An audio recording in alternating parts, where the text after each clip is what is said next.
Well, hi there again. This is Jim with the VITA program. And on behalf of Masters of Coin and the Central Arizona VITA Network, we're going to create a video that shows you how to create an IRS.gov account. Now, many of our clients that have come into the VITA program, sometimes their returns get rejected. Two of the primary reasons that happen this is they need an IP PIN, an identity protection PIN number.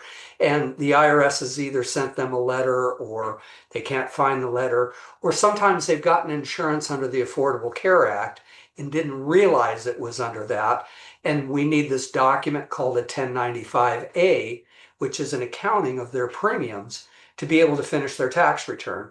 And so I'm creating this video to help those folks, but this video is applicable to almost anybody because as we're going to see here in a few minutes, IRS is really trying to direct people to their online portal to do all the day-to-day information of stuff. So let's go through this presentation and we'll talk it through. So here's what we're going to cover in today's presentation right here. We're going to first cover what is an IRS account and why would you need an IRS account? I just gave you a couple of reasons, but we'll talk about a few more things. Then how do you create the IRS account? And to be able to create the IRS account, you have to create an ID.me account to verify your identification. And then once you get the account created, we're going to briefly show you how to navigate that new account, where to find things. And then I've got a couple of other videos if you want another look at how you can create either the ID.me account or an IRS.gov account. So what is an IRS account? As I kind of mentioned in the introduction to this video, the IRS is really trying to move people away from calling them or coming down to their office and using the web, using the online tools to get all the information that they need. They keep moving people towards that. So I'm suggesting everybody should get this IRS.gov account, whether you need it right now or not. You're going to need it at some point in time. So, and part of the reason they're doing that is there's been a 25% reduction in their staff just this year, or 2025, last year, I should say. And already they were having trouble answering the phone. You'd sit on hold for hours on end, and sometimes you get the courtesy disconnect call, from it. So it's just really a good idea to set this. And when you get the IRS account set up, you can access almost all the information that you need to interact with the IRS on this online account. So why do you need one? Well, maybe you want to check your refund status. It's been a couple weeks and you want to see, did they get your return? You can do that easily. Often in our VITA sites, we find a lot of people, they say, well, my employer never sent me that W-2, or yeah, I should have gotten a 1099. I did some work for this guy, but I never got it. Well, you can go check. And sometimes there's a little delay in this, like we're now into the beginning of the 2026, which is the 2025 filing system. And not all those documents are available yet, but probably will be by the end of February, and certainly before you have to file your tax return on April 15th. So you can go online and get these documents that you need. Sometimes you need copies of your prior year returns. Maybe you've got to amend one. Maybe you got a letter from the IRS that says, hey, we need a correction for this. I kind of mentioned in the opening to this, you might want to sign up for an ID PIN, an IP PIN they call it, not ID PIN, identity protection personal identification number. Or sometimes and by the way, that number renews annually. And once you set it up, they sent you a letter the first year, but if you opted to set it up, you're not going to get a letter every year. You've got to go log on to get one. Now, if they set one up for you, for instance, somebody maybe tried to file a return under your social security number, they should send you a letter every year. But oftentimes, folks don't really understand what that is, and they think, oh, they hear about all these scams and they throw the letter away and then we file their return and it gets rejected because it says, hey, we need an IP PIN for that. Sometimes maybe you owe some money to the IRS and you want to see if they process payments. You can go in here to see about that. Or you may want to set up a payment plan to pay off that balance or just to actually make a payment. Again, this is another thing. IRS is moving away from, they don't want to accept checks. They don't want to mail checks. They want you to use direct deposit to receive your refund. They want you to use the electronic filing system to make your payments. And within the next year or two, that's probably going to be the only way you can do it. Well, I'm not sure of that. I mean, if you sent them a check, are they going to send it back? Probably not, but we'll see what they do. So here's where you go. You first go to IRS.gov, and right there, when you sign in, you go to sign in, and it'll say either sign in or create an account. Now, you're going to want to click on this create account to do that. The next screen that you're going to see will look like this. And there's 3 different accounts you could set up. Of course, you want to set up the individual one. So right in here, you're going to click on this little blue button here that says sign in or create an account. Okay. Then the next screen it's going to take you to is it says, hey, you've got to, you either have to sign in with an ID.me account. And at this point, if you haven't set one up, you don't have an ID.me account. So you're going to click on this button right here that says create an ID.me account. So what is ID.me? So this is a secure digital identity network. It's used by other agencies besides just the IRS, like Social Security Administration. I highly recommend you set up a Social Security account to make sure all your wages are getting posted and it can tell you what your benefits are going to be. The VA uses this. So I administer a grant for clients and we use the payment management system from Health and Human Services. And they use an ID.me account. So this could come in really handy for you. What is it that you need for this? You need a personal email address. You need a social security number. You need a smartphone or a computer with a camera, or I might suggest it's probably easier to start this using both. Having a computer set up or a tablet or a laptop set up, and then having your phone as well. And you kind of use both to do it. Now, I've seen, especially the younger folks, I've seen them create an account in 5 or 10 minutes using simply their smartphone. So it can be done completely on that as well. But now you're also going to need one of these, a driver's license, a state ID, or a passport. An official government photo ID, because you're going to have to take pictures of that and upload it for it. So when you go into there, you go to initial account setup. Now, from the IRS screen, this is going to be particular to that. You've clicked on this account and it's going to take you to where you're going to register this account. When you say create an ID.me, you've got to put in an email and then a password. Now, you're going to need to be able to access this email account right away. So that's why I say it might be handy to have, both a cell phone and a laptop or a computer, set up. But as I said, especially the younger generation, they're pretty quick at switching back and forth on these smartphones. So you could do it all on a smartphone. But what's going to happen here is they're going to send you an email for a confirmation link and click it to verify your address. And on that confirmation link, it's going to give you some other instructions to do it.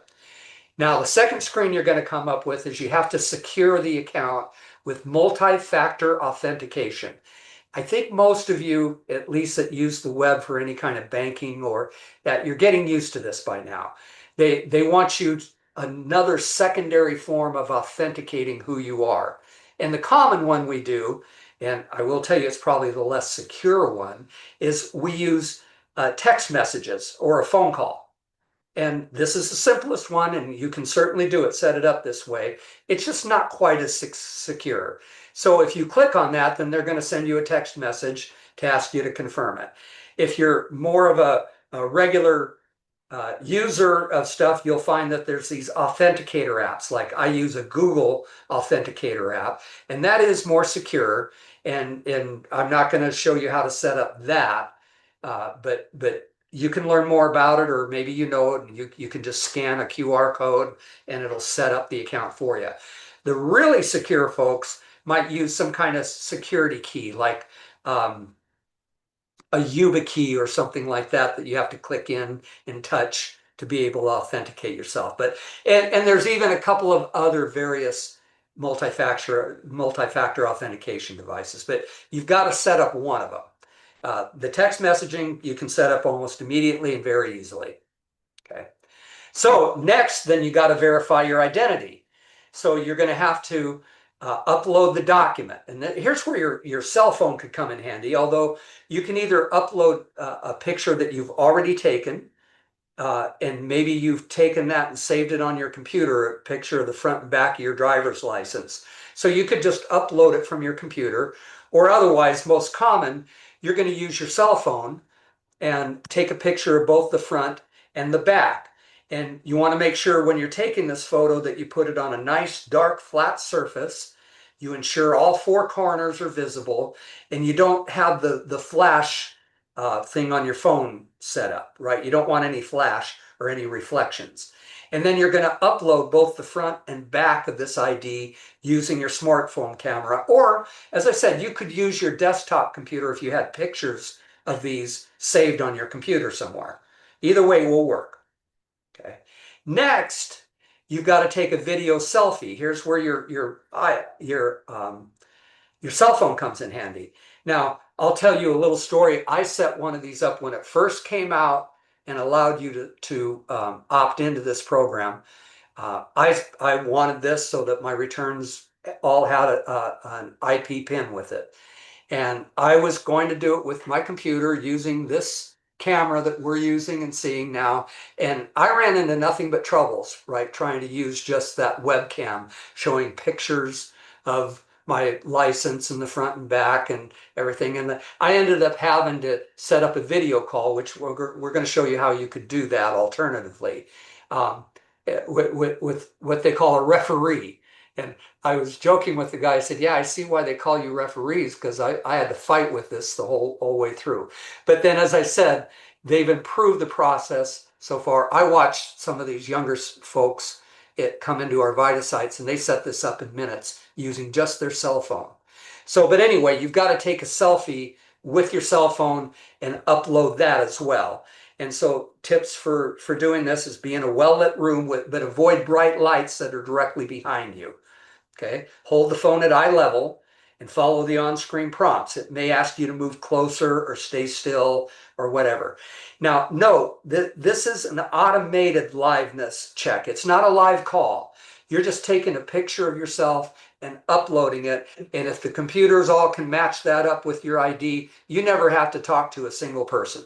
This will go really quick and very fast for you. Okay. Then the next, you're going to have to confirm some information and your social security number, review this, enter your social security number, review the summary of all your personal details. You're going to have to allow the verifying identity with the government agency, like in this case, it would be IRS. Sometimes they will also send you an email. That's why you need access to that email account, because you may have to confirm it through that email that you're the one who set this up, right? And then once you got it all set up, you're going to be directed back to IRS.gov. And voila, you've set up an account. Now, what if it didn't work? As I told you, when I first tried it, it didn't work. I had to set up a video call with a trusted referee.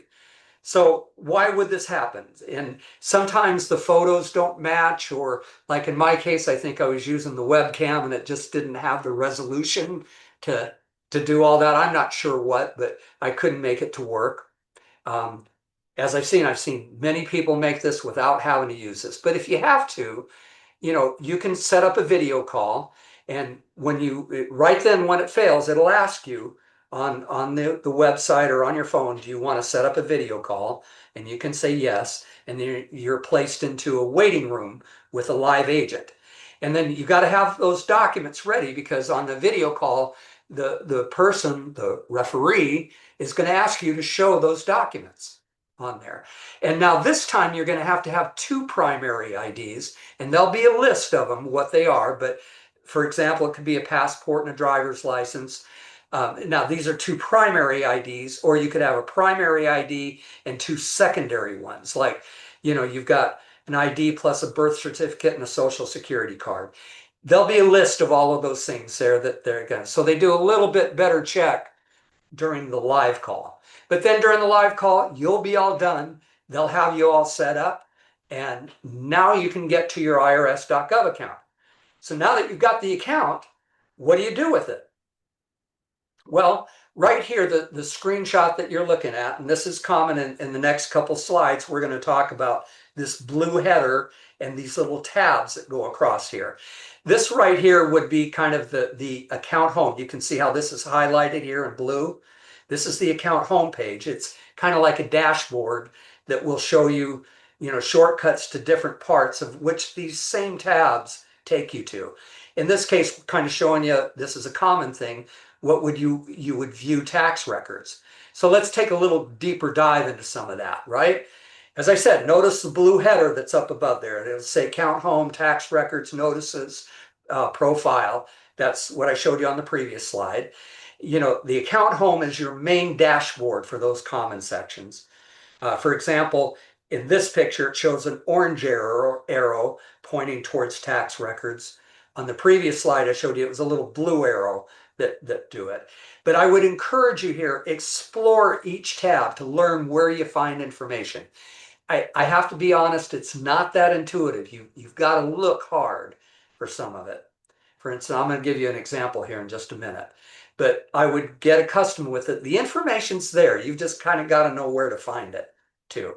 So here's, here, if you were to go click on that tax records, then you get into this screen that's going to allow you to view multiple returns. You can check the year right here, see the summary. And I mentioned in the introduction to this video that 1095A from the Affordable Care Act or Obamacare, if you've got insurance through that. We need that to be able to finish your tax return. Or you'll need it if you had insurance under the Affordable Care Act and you're filing your own return, you're going to have that. Let's look at, so when you click into that transcripts thing, here you can see the return transcripts, right, from various years. Here you can find wage and income transcripts, which will show you, your W-2s and 1099s and things like that. Here's where it kind of gets a little confusing. They have these account transcripts and record of account transcripts. I would encourage you to explore it, but you'll see some duplication, and hopefully we'll get IRS to simplify this for the common user a little bit. These screens are also used for tax professionals to look at, the timing of payments and things like that. But usually these are the two screens that you're going to want to look at right here. Okay, here's another common task. As I said in the introduction to this video, a lot of the rejects come because you didn't supply an IP PIN, an identity protection PIN number. For example, I will tell you, I told you I set one up right away. And the first year I got a letter saying, oh, here's your IP PIN. I filed my return, did that fine. Next year, I really forgot all about it, that I'd set it up. And I prepared my return, I filed it, it got rejected. It said, oh, you need an IP PIN. And I'm thinking, yeah, I didn't get a letter. Well, if you opt in or if you ask to be in the program for that, they're only going to send you a letter the first year. Every year thereafter, you have to go log on and get the IP PIN. And it changes every year. And not only that, let's say you have to go back and amend a 2024 return, right? You're going to have to supply your IP PIN, but not the one you got in 24. You have to supply the current IP PIN for doing that. So this is where you would go to. Now, what I want to point out is this, there's this arrow here, but it's really trying to point towards this profile tab. So you're going to click on the profile tab, and then you're going to click on this identity protection pin over here on the left. And then here you're going to put in, you're going to put in your all the personal information that you need to do. Once you've done that and you select it, it's going to produce your identity protection PIN right here. So you'll be assigned a 6-digit PIN, and then you'll be prompted to enter this PIN on your tax return form in order to e-file the return. And as I mentioned a moment ago, that PIN will change every year. So you'll have to go get it that way. Now, here's a couple of resources. I kind of went through this and tried to show you step by step, but there are other places who've created these. For instance, there is a step-by-step video created. Now, this was from the Social Security Administration, but it's basically the same thing that you would have through IRS. So if you want to take a look at this one, you can. Or maybe you're just having trouble with the ID.me portion, or here's what I would have to say. You've decided that you've got to do a video call. I would watch this YouTube thing first before you enter into that video call. You don't have to do the video call right when they tell you it failed. You can come back to it and start the video call. So those are just some resources. And with that, I hope this has been some help to you and value. And you'll be able to create your IRS.gov account in just a few minutes. Okay, until next time, this is Jim. Bye-bye.